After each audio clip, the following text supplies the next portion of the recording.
आप देख रहे हैं समय शिखर। तबरेज अंसारी ये एक नाम है या पीड़ित चेहरा? बात भीड़ के अनुयायी होने की है या महज नाम का मसला है? भीड़ ने नाम के विपरीत जिसे अपनी निगाह में गलत पाया उसे उन्माद में पीट पीट कर जान उसकी ले ली। बिहार में बच्चा चोर प्रकरण इसके उदाहरण भी हैं। भीड़ ने महिला, बुजुर्ग, बच्चा किसी को नहीं बख्शा है। लेकिन हमारे डिबेट का मुद्दा ये नहीं है। हमारे डिबेट का मुद्दा ये है कि तबरेज अंसारी मामले में पुलिस की ही दो तरह की रिपोर्ट क्यों आई। पहले मौत की वजह कुछ और बताई गई, 304 का मामला लगाया गया। अब जांच में नई रिपोर्ट है कि पिटाई से ही तबरेज की मौत हुई है, इसलिए 302 धारा को जोड़ दिया गया। विपक्ष इस पर सरकार पर हमलावर है, हो भी क्यों नहीं। बड़ा सवाल यह है कि रिपोर्ट आखिर कैसे बदल जाती है और आखिर बदलने की जरूरत क्यों पड़ती है? क्या कुछ खेल चलता है? आखिर पहले सही क्यों नहीं थी? हालांकि बीजेपी ने इसको डिफेंड किया है और कहा है कि अनुसंधान तब जारी था और यह कहा गया था कि आगे की रिपोर्ट पर रिपोर्ट तय हो सकती है। अब जैसा कि आपको पता है कि कोल्हान डीआईजी ने एसपी के फैसले के विपरीत बयान जारी कर कहा है कि यह हत्या का ही मामला है। बहरहाल सारे मसले पर हमारे साथ बात करने के लिए कई मेहमान मौजूद हैं, चर्चा होगी। पहले ये रिपोर्ट देख लेते हैं।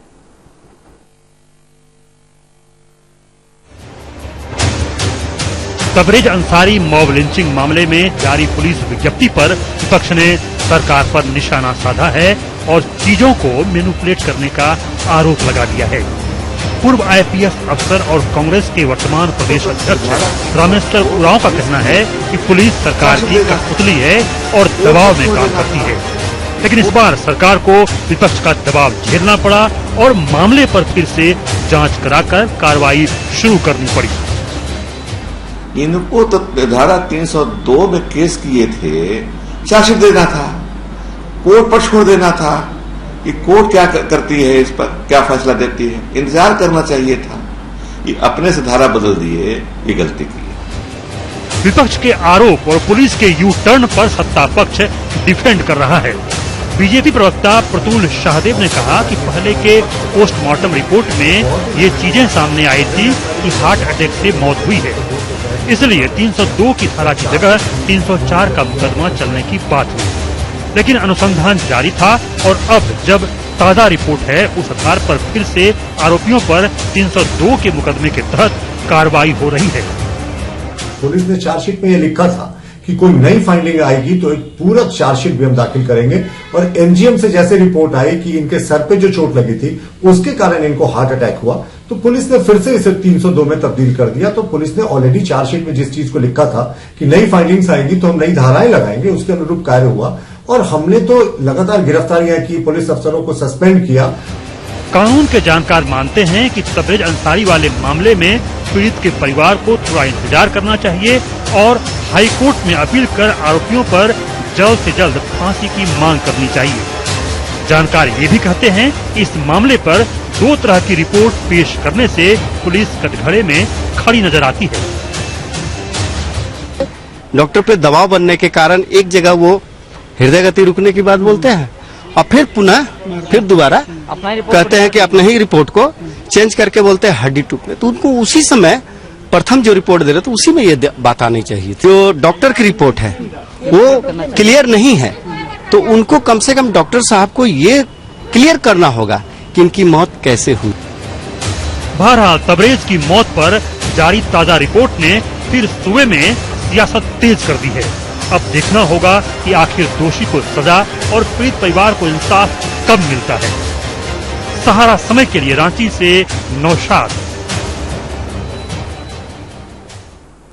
मामला गंभीर है, चिंता गहरी होती है और पुलिस का ये यू टर्न जो है बहुत सारे शक को जन्म दे रहा है। समझने की कोशिश करते हैं। इस वक्त हमारे साथ दो खास मेहमान मौजूद हैं रांची स्टूडियो में। प्रतुल शाहदेव, आप आधिकारिक प्रवक्ता हैं बीजेपी के, आपका बहुत स्वागत है। डॉक्टर मुकेश कुमार, आप राजनीतिक विश्लेषक हैं, आपका बहुत स्वागत है। जेवीएम के नेता सरोज सिंह अभी नहीं आए हैं, रास्ते में हैं, थोड़ी देर में उनसे भी हम उनकी राय लेंगे। प्रतुल जी, दरअसल चिंता तो गहरी सिर्फ इसलिए होती है कि किसी भी मामले में यदि कोई इस तरह की हत्या होती है या मौत होती है तो पोस्टमार्टम रिपोर्ट एक आती है, दूसरा एक मिश्रा रिपोर्ट आती है, तो फाइनल रिपोर्ट तब बन जाता है। इसमें एक ही डॉक्टर की दो दो कंट्राडिक्टरी रिपोर्ट क्यों? और जब आपको एक फाइनल अनुसंधान का इंतजार करना था तो वो आधी अधूरी रिपोर्ट को इतना ज्यादा हाईलाइट क्यों किया गया कि हार्ट अटैक से मौत हुई, और तब 304 लगाया गया, अब 302। तो ये मामला है क्या पूरा, ये घालमेल क्यों हुआ? देखिए, इस पूरे मामले को समझने की आवश्यकता है। सबसे पहले तो हम अपनी पार्टी का भी स्टैंड क्लियर कर दें।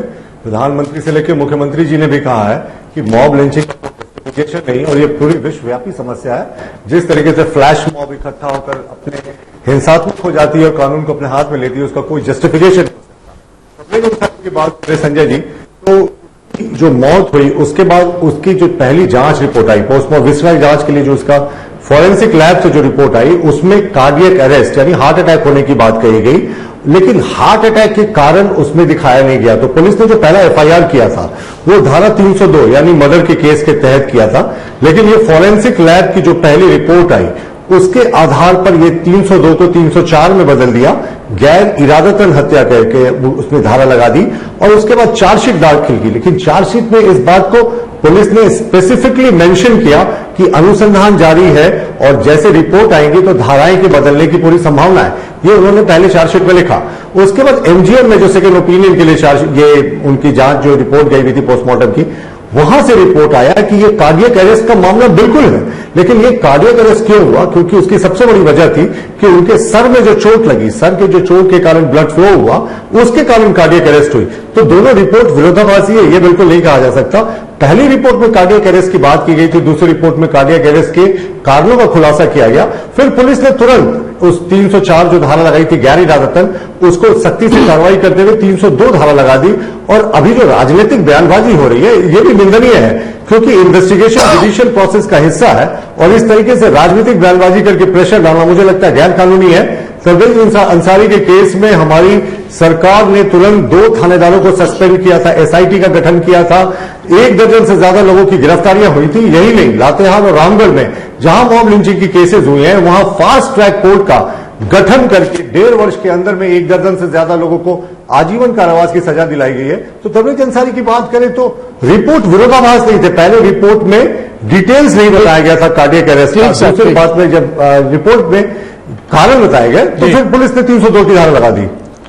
मुकेश जी, दरअसल आपने अपने जीवन काल में ऐसे कुछ केसेस देखे होंगे जहां की कई मॉब लिंचिंग की घटनाएं होती रही हैं, कई लोगों की हत्या भी हुई है, उसमें कई लोग बमुश्किल बच भी पाए, कुछ लोग बच भी गए हैं, ऐसा भी हुआ है। लेकिन जिनकी भी हत्या जब हुई है और हत्या का जब कारण पता चला है तो किसी एक रिपोर्ट ही फाइनल रिपोर्ट होती है। यहां पे टुकड़े टुकड़े में किश्तों में रिपोर्ट आती रही है, और उसके बाद एक रिपोर्ट अब आई है जहां की धारा 302 लगा दी गई है।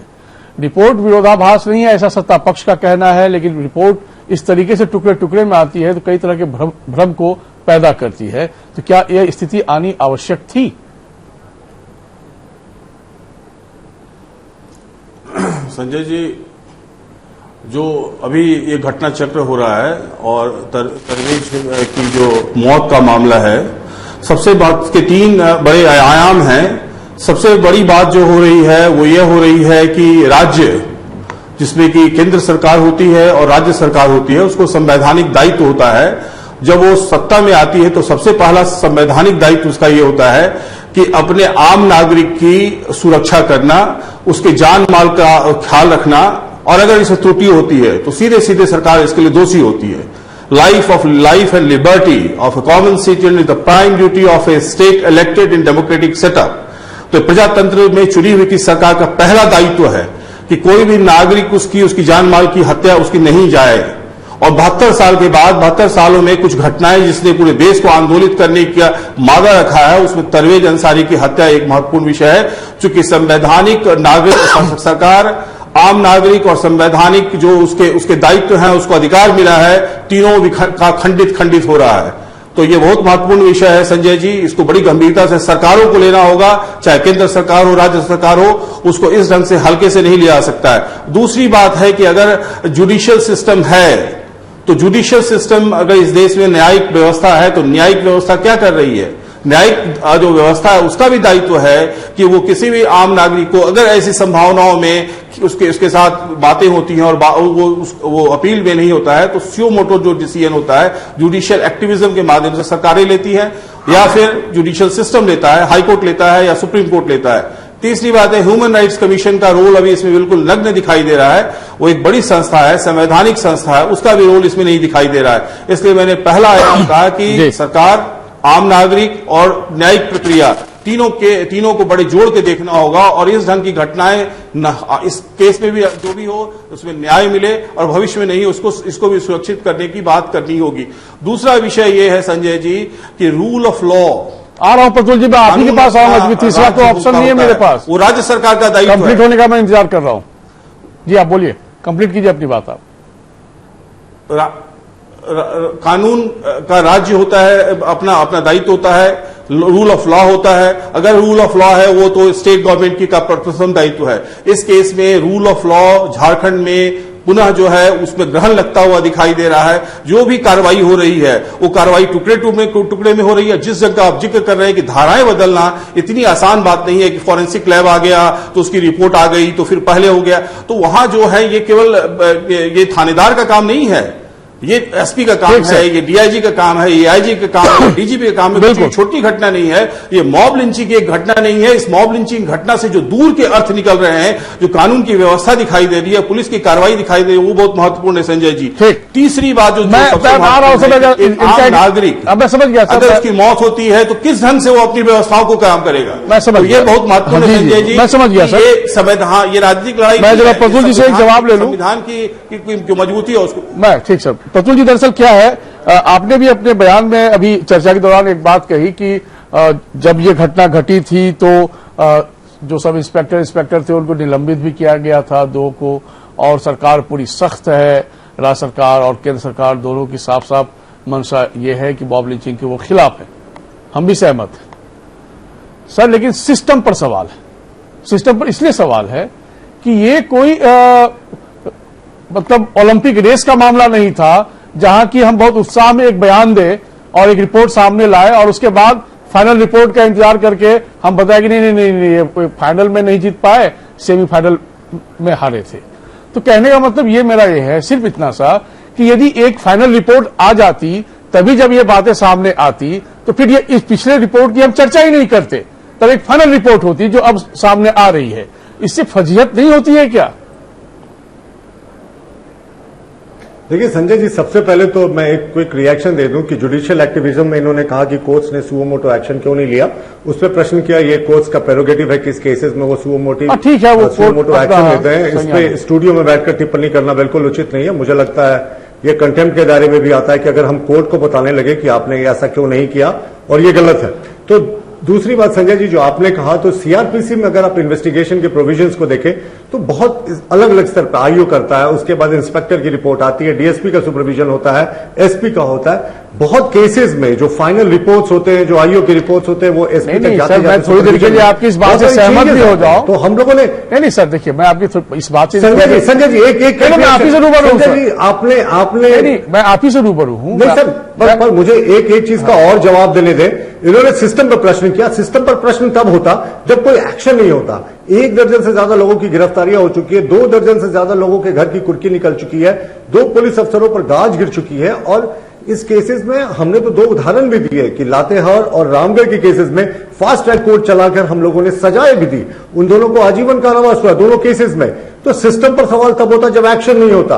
रूल ऑफ लॉ बिल्कुल बरकरार है हमारे स्टेट्स में। यहाँ पे थोड़ा सा मैं कंट्राडिक्ट कर रहा हूँ सर, सबके लिए बराबर है, नाम तुष्टिकरण न किसी को स्पेशल प्रिविलेज देना। ठीक है, हम ये नहीं कह रहे कि आप किसी को प्रश्न दे रहे हैं, बिल्कुल अच्छा नहीं प्रतुल जी, देखिए यहाँ पे सवाल ये नहीं है कि सरकार ने क्या एक्शन लिया। सरकार ने एक्शन लिया, वो खबर तब बनी थी और आप जो बता रहे हैं हम भी इससे मान रहे हैं। सवाल दूसरा है जिसको प्लीज इस रूप में देखने की आवश्यकता है कि क्या इस तरीके से टुकड़े टुकड़े में आई रिपोर्ट पर इतनी हेडलाइन बननी आवश्यक थी क्या फाइनल रिपोर्ट का वेट करके हम एक ही बार में एक अंतिम अनुसंधान रिपोर्ट देते जिससे कि एक फाइनल रिपोर्ट लगता और उसे फिर लगता है कि नहीं कहीं कोई घालमेल नहीं हो रहा है। नहीं संजय जी, आप सरकार की मंशा देखिए ना। सरकार ने 2 जगह जांच करवाई, एक फॉरेंसिक लैब में, दूसरा एमजीएम हॉस्पिटल में, ताकि किसी तरीके का विरोधाभास नहीं हो और सेकंड ओपिनियन आए। जब एमजीएम के 5 एचओडीज की फाइनल रिपोर्ट आ गई तब हमने किया, और ये इन्वेस्टिगेशन का हिस्सा होता है। चार्जशीट में पुलिस ने नहीं, चलिए ठीक है, पुलिस अपने तरीके से काम करती है। और कोई नई फाइंडिंग्स आएंगी तो हम धाराओं को बदलेंगे और केस में नई फाइंडिंग्स क्या होती है? एक की मृत्यु हो गई, हत्या हो गई, तो ऐसे भी बेल हो जाता है। संजय जी, सर देखिए, नई फाइंडिंग इसमें नहीं हो सकती। 90 दिन के अंदर अगर पुलिस चार्जशीट नहीं करेगी मामलों में तो वो बेल के हकदार ऐसे भी हो जाते हैं। तो हमारी मंशा पर कहीं प्रश्न ना उठाएं। हम लोगों ने पूरी सख्ती से कार्रवाई की है। तौर तरीके पे सवाल है, किया है, कोई लोग भी हो, मैं आपके पास फिर आऊंगा प्रफुल्ल जी और मुकेश जी, आपके पास फिर आऊंगा। कुछ लोगों की राय जरा सुनवा लेते हैं कि आखिर पुलिस का ये U turn Seraikela mob lynching मामले में तबरेज की मौत के बाद लगातार नए मोड़ आ रहे हैं। मामले में धारा 302 हटाए जाने का लोगों ने विरोध किया था तब, इसके बाद इस केस में एक बार फिर धारा 302 जोड़ दी गई है। इसको लेकर स्थानीय लोगों की मिलीजुली प्रतिक्रिया अब सामने आ रही है। जो घटना हुआ है मैंने उसका निंदा करते हैं। 302 का धारा लगना चाहिए, हटाया है, गलत किया है। हम लोग को जिला प्रशासन पर और न्यायपालिका पर विश्वास है। प्रशासन जो है जांच करेगा, उचित कार्रवाई करेगा। 302 लगा, एकरोट लगा उनको धारा। इसमें रघुवर दास ने बहुत अच्छा काम किया है। जो अभी जो दिख रहा है 302 को 304 में बदल दिया गया था, इससे बहुत परेशानी हो रहा था सारे लोगों के। और उसकी बीवी हम लोग के साथ डीसी ऑफिस जाके एसपी साहब से बात भी की और ये 302 का धारा लगाया गया है। रघुवर दास का एक नंबर काम है। जो पहले हुआ था परवेज अंसारी के साथ इंसाफ, वो सही नहीं था, उसका हम लोग निंदा करते हैं। जो अभी जो फैसला हुआ वो सही फैसला। जो कांड हुआ था उसमें सरकार और न्यायपालिका की कार्य एकदम सराहनीय पूर्ण है। न्यायपालिका जिंदाबाद। मैं प्रशासन को मुबारकबाद देता हूं और रघुवर सरकार को भी, इसलिए कि जिस तरह से इस तरह का मॉब लिंचिंग का मामला आ रहा है, इस पर अगर मुजरिमों को सजा नहीं मिला तो दोबारा इस तरह की घटना घटेगी। 302 दोबारा लगा, इसके लिए फिर से मैं मुबारकबाद देता हूं। अब लोगों में आक्रोश था। 304 मुर्दाबाद, 302 जिंदाबाद। तौहीद आलम साहब, आप अभी भी आए हैं, आपका बहुत स्वागत है। जेवीएम के आधिकारिक प्रवक्ता हैं। तौहीद साहब, दरअसल इस पूरे मामले में किस तरीके से पार्टी देखती है और क्या लगता है आपको कि सरकार का जो अपना स्टैंड रहा है वो सही रास्ते पर चलता हुआ स्टैंड रहा है? तो फिर 304 पहले क्यों आया मामला सामने और लोगों के दबाव पर फिर 302 आया, तो अब जिंदाबाद हो रहा है 302? देखिए, सरकार का रवैया तो पहले से निराशजनक रहा ही है। जैसे कि आप अगर देखिएगा, टोटल अभी तक 18 मामले मॉब लिंचिंग के झारखंड में मेरी जानकारी में है। आज यहाँ पे देख लीजिए, रामगढ़ में देख लीजिए, कुछ दिन पूर्व जो कोई अंसारी का मॉब लिंचिंग हुआ था, आज जब वो लोग बेल पर छूट के आए थे तो हमारे केंद्रीय मंत्री माननीय जयंत सिन्हा उनका माल्यार्पण कर रहे थे। तो कहीं ना कहीं सरकार की नाकामी यहाँ पे साफ तरीके से सामने आ जाती है। और दूसरी बात मैं ये कहना चाह रहा हूं, सरकार का यू टर्न सही मायनों में ये यू टर्न है। सरकार ने प्रेशर में आके, पहले तो वो 307 का केस लगवा रहे हैं कि मॉब लिंचिंग ने, पहले तो वो तबरेज अंसारी जी को पिटाई हुई, मॉब लिंचिंग में बांध के मारा गया। उसके बाद उनको पुलिस लॉकअप में टॉर्चर किया गया, जहां उनके सर की हड्डी टूटी, खून का बहाव हुआ, जिसके चलते उनकी मृत्यु हो गई, ब्रेन हेमरेज के चलते। सरकार कहीं ना कहीं इस चीज को बढ़ावा दे रही है। नहीं, आप कैसे कह सकते हैं बढ़ावा दे रही है? क्योंकि सरकार ने एक्शन लेने में तो कोई कमी नहीं छोड़ी थी। कैसे पता चला उसके बाद? नहीं, तो सरकार ने ही पहले तो 307 लगवाया ना। नहीं, 304 के बाद जब प्रेशर, अंडर प्रेशर, ऐसा है, 304 का मामला है, 307 नहीं था, 304 अभी आया था। हाँ, 304 का मामला है। तो पहले पूरी रिपोर्ट समझ लीजिए ना। जब उनकी, देखिए, यूं ही सरकार को खींचने के लिए मत खींचिए। अगर 302 का ये नहीं होगा तो मैं आपका आऊंगा, मुझे सवाल जवाब करने दीजिए। 304 का मामला था, लोगों में आक्रोश, लोग आक्रोशित हुए, लोगों ने फिर से कहा कि नहीं, ये गलत रिपोर्ट बना दी गई है। तो और सरकार इस मामले में, जो सत्ता पक्ष का अपना दावा है कि सरकार सेंसिटिव थी, सरकार ने फिर वो अनुसंधान की फाइनल रिपोर्ट को जब पाया तो वहां 302 धारा लगी हुई पाई गई। यहां पर सवाल सरकार की मंशा से ज्यादा प्रशासन की मंशा पर हो सरकार जाता तो है। इस चीज को बढ़ावा दे ही रही है, लेकिन मैं ये साफ तौर पर कहना चाहूंगा जी। कि अंडर प्रेशर ने सरकार यू टर्न लिया है। अंडर प्रेशर आप एक मामला ठीक। देखिएगा, कुछ दिन पूर्व मुझे लगता है 4 साल पूर्व बालूमठ में एक छोटे बच्चे की हत्या कर दी जाती है और एक आदमी को साथ में उसके मार दिया जाता है और पेड़ में मार के लटका दिया जाता है। क्यों? क्योंकि वो जानवर का कारोबार करते थे, बेचने के खरीदने नहीं, ऐसे कई दुखद घटनाएं भी हुई है, उससे हम इनकार नहीं कर सकते। 2016-17 में बच्चा चोरी के नाम पर बहुत सारी मॉब लिंचिंग घटनाएं हुई थी, हत्याएं हुई थी, वो अपनी जगह है। हम पर्टिकुलर इस केस की बात कर रहे हैं। मुकेश जी, आपका एक कमेंट मैं जरूर इस पे लेना चाहूंगा कि झारखंड एक इस मामले में थोड़ा सा पिकुलियर स्टेट इस रूप में हो जाता है कि हम 2 साल पहले की भी यदि बात करें तो मॉब लिंचिंग की घटनाएं वहां पर कई एक सीरीज में पाई गई, खासकर कोल्हान बेल्ट में, जमशेदपुर और उसके आसपास के इलाके में कोल्हान बेल्ट की बात यदि हम करें, और ये टुकड़े टुकड़े में जो रामगढ़ और ये तबरेज अंसारी का मामला आता है वो एक अलग से परेशान करता है। तो ये एक समाज की वो बिगड़ी हुई मानसिकता, बीमार मानसिकता का नतीजा है या कहीं ना कहीं पैट्रोनाइजेशन भी है प्रशासन की ओर से? बिल्कुल, बहुत महत्वपूर्ण सवाल है संजय जी। दोनों बातें हो रही हैं। एक तो कहीं न कहीं जो समाज में नया एक विचलन दिखाई दे रहा है। एक सामाजिक जो कई लोग जब जमा फ्लैश जो क्राउड होता है या कुछ लोग जमा हो जाते हैं, उनमें एक ढंग की जो ये दुर्भावना पैदा हो रही है कि कानून को अपने हाथ में ले। इसके 2 कारण होते हैं, या तो कानून लचर पचर हो गया है, ढीला हो गया है, या कानून से डर खत्म होता जा रहा है लोगों को। सुप्रीम कोर्ट ने मॉब लिंचिंग केस में स्पष्ट दिशा निर्देश राज्यों को दिए हैं कि ऐसी व्यवस्था ने कीजिए कि किसी ढंग से वो नहीं हो। तो जो बातें अगर सामने में आ रही हैं, देखिए, मैं किसी सरकार को दोषी नहीं ठहरा रहा हूं, मैं अधिकारियों को दोषी नहीं ठहरा रहा, मैं इस बात के लिए चिंतित हो रहा हूं संजय जी कि इस ढंग की घटनाएं जो आपकी संविधान की व्याख्या है, संविधान कहता है, भारत का संविधान कहता है सोशलिस्ट सेकुलर डेमोक्रेटिक रिपब्लिक। तो सेकुलर अगर आप है तो आपको क्रेडेंशियल्स को राज्य सरकारों को साबित करना होगा कि सेकुलर हैं और इस ढंग की घटनाएं नहीं हो। दूसरी बात जो है कि अगर इस ढंग की घटना होती है तो आम नागरिक की मौत होती है। इसमें 3 पक्ष है, सरकार का अपना की कार्रवाई, सरकार की व्यवस्था, न्यायपालिका और न्यायपालिका की व्यवस्था, और जो वहां का जो राजनीति हो रही है। तो संवैधानिक व्यवस्थाओं पर राजनीति नहीं होनी चाहिए। अगर कोई ऐसी घटना होती है तो जो पार्टियां हैं, चाहे वो सत्ता में हो विपक्ष में हो, उसको गंभीरता से ऐसे मुद्दों को लेना चाहिए, क्योंकि आम जनों की बात हो रही है, आम जनों और संविधान में उसकी व्याख्याओं की बात हो रही है, तो उसको गंभीरता से लेना चाहिए और उसमें राजनीतिक बयानबाजी नहीं होनी चाहिए। और तीसरी सबसे महत्वपूर्ण बात है संजय जी कि अगर कानून का राज्य है, जिस बात की मैं बार बार चर्चा कर रहा हूं, तो अगर कानून का राज्य है तो इतना भय लोगों को होना चाहिए कि अगर हम ऐसी कार्रवाई करते हैं तो निश्चित रूप से हमें जो कठिनतम दंड होगा वो शीघ्र मिलेगा, और इसकी जरूरत है। ठीक, प्रतुल जी, दरअसल क्या है कि विपक्ष तो बार बार ये कह रहा है कि दबाव में बदला गया ये फैसला और फिर 304, 302 में कन्वर्ट हुआ, और यदि ये सच है तो वाकई दुखद है।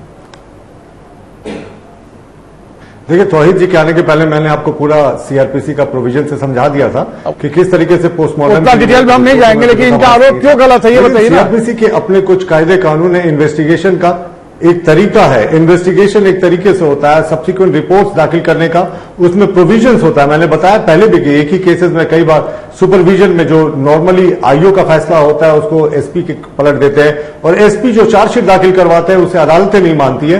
तो ये एक ऑनगोइंग प्रोसेस है, इसमें इस तरह के राजनीतिकरण करने का औचित्य नहीं। लेकिन मैंने कहा ना कि तबरेज अंसारी की घटना की तो पुरजोर निंदा करते हैं, लेकिन 1984 के सिख दंगों को, जिसे आज तक भारत का सबसे बड़ा मॉब लिंचिंग माना जाता है, उसमें तो आज भी काफी दोषी खुले छुटे हुए हैं। जबकि हमारी सरकार ने, मैंने आपको उदाहरण के साथ बताया कि रामगढ़ और लातेहार दोनों केसेस में स्पीडी ट्रायल करा के दोषियों को आजीवन कारावास दिलवाया है। लेकिन सत्ता का कुछ ऐसा ग्लैमर होता है ना संजय जी, कि जो दल यहां बैठकर बड़ी बड़ी नैतिकता का पाठ पढ़ाते हैं, आज वही कांग्रेस की गोद में बैठकर खेल रहे सत्ता प्राप्ति के लिए, जिसने सिख दंगों को कराकर आज भारत में सबसे बड़ा मॉब लिंचिंग कराया था। किसी तरीके से तबरेज की घटना का जस्टिफिकेशन नहीं हो सकता है। और हमने पहले भी कहा, जो कोई दोषी होंगे बख्शे नहीं जाएंगे। 24 लोगों के घर की कुर्की का वारंट निकल चुका है, 1 दर्जन से ज्यादा लोग गिरफ्तार हैं। तो अब अगर ये रूल ऑफ लॉ नहीं होता, कानून से ये नहीं हमारा राज चल रहा होता, तो ये अपीजमेंट की पॉलिसी होती जो कांग्रेस एक समय तुष्टिकरण करती थी, तो शायद हम भी यही कर रहे होते। लेकिन हमारी सरकार में सब कोई समान है, rule of law is equal for everyone और संविधान की स्पिरिट से हमारी चलने वाली सरकार है। कोई भी दोषी होंगे नहीं, वो ठीक है साहब, वो आपके जितने भी दावे हो, लेकिन आप पुलिस पलटीमार साबित हो रही है ना, जबकि पूरे परिप्रेक्ष्य में प्रतुल जी समझा दिया। देखिए, आपके जितने भी दावे हैं वो अपनी जगह है, लेकिन पुलिस का बार बार पलटना और रिपोर्ट पर रिपोर्ट आना सार्वजनिक रूप से वो चिंता बढ़ाती है साहब। रिपोर्ट आई, मैंने आपको दोनों रिपोर्ट नहीं ठीक है, क्यों आई? हमको पहली रिपोर्ट नहीं चाहिए थी। पुलिस को पलटना हो सर, आम जनमानस को फाइनल रिपोर्ट चाहिए होता है। This is a final chargesheet. नहीं देखिए, टेक्निकल भाषा आम आदमी नहीं समझता है। फाइनल रिपोर्ट इस केस में नहीं आया। संजय जी, आज भी हम डिस्कस कर रहे हैं, इसमें भी जो चार्जशीट दाखिल किया पुलिस ने, उसमें लिखा है कि कुछ एक बिंदुओं हैं जिन पे आज भी अनुसंधान जारी है। तो ये केस ठीक है तोहिल साहब, तो आप संतुष्ट हैं? की धारा लगा दी गई है। मैं समय कम है सर, सर संजय जी हम चल रहे हैं, हम बिना पोस्टमार्टम रिपोर्ट के, पोस्टमार्टम रिपोर्ट के अनुसार। तोहिल साहब, आपका क्विक रिएक्शन, संतुष्ट है आप इस बात से? रिपोर्ट देखेंगे आप, जो ठीक है, समझ गया सर। के आधार पे यहाँ कानून का राज है, किसी के मन पे बैठकर कुछ नहीं होगा। ठीक, समझ गया। हाँ बोलिए तोहिल साहब। मैं बिल्कुल सहमत इनकी बात से, सरकार इनकी है, प्रोसेस का हिस्सा है, इनकी सहमति कोई मायने ही नहीं रखती साहब। ये तो कांग्रेस की गोद में बैठकर खेल रहे हैं, ये तो तोहिल जी ना कम्युनलाइज करना चाहते हैं, ये तुष्टिकरण की राजनीति करना चाहते हैं, ये चाहते हैं पोलराइज हो, ये चाहते हैं अल्पसंख्यक वोटों का पोलराइजेशन हो। हमारे लिए कानून में सब बराबर है, लेकिन जिस तरीके से पोलराइज करने की कोशिश कर रहे हैं, ये बहुत ही दुखद है। सरकार ने सारे वाजिब कदम उठाए हैं, उसके बहुत शुक्रिया साहब का। अब मैं वाइंड अप कर रहा हूँ। आप दोनों को बहुत धन्यवाद, बहुत धन्यवाद मुकेश जी आपका, बहुत शुक्रिया प्रतुल जी आपका, बहुत धन्यवाद तोहिल साहब आपका। लेकिन हाँ, पुलिस की रिपोर्ट और बार बार रिपोर्ट द रिपोर्ट आना आम आदमी को पछता नहीं है। ये बात सही थी कि तबरेज अंसारी की जिन परिस्थितियों में मौत हुई थी, बहुत सारे सवाल पैदा करती है, लेकिन ये बात भी उतना ही दुखद था जब 304 लगा दिया गया था और लोगों ने फिर अपना विरोध जताया था। अब धारा 302 लग गया है, लोगों ने थोड़ी संतुष्टि, थोड़ा सुकून जरूर जताया है, लेकिन इस तरह का बार बार रिपोर्ट आना और नई रिपोर्ट का इंतजार करना वाकई कहीं न कहीं किसी न किसी पर शक पैदा करता है। समय शिखर में फिलहाल इतना ही। नमस्कार।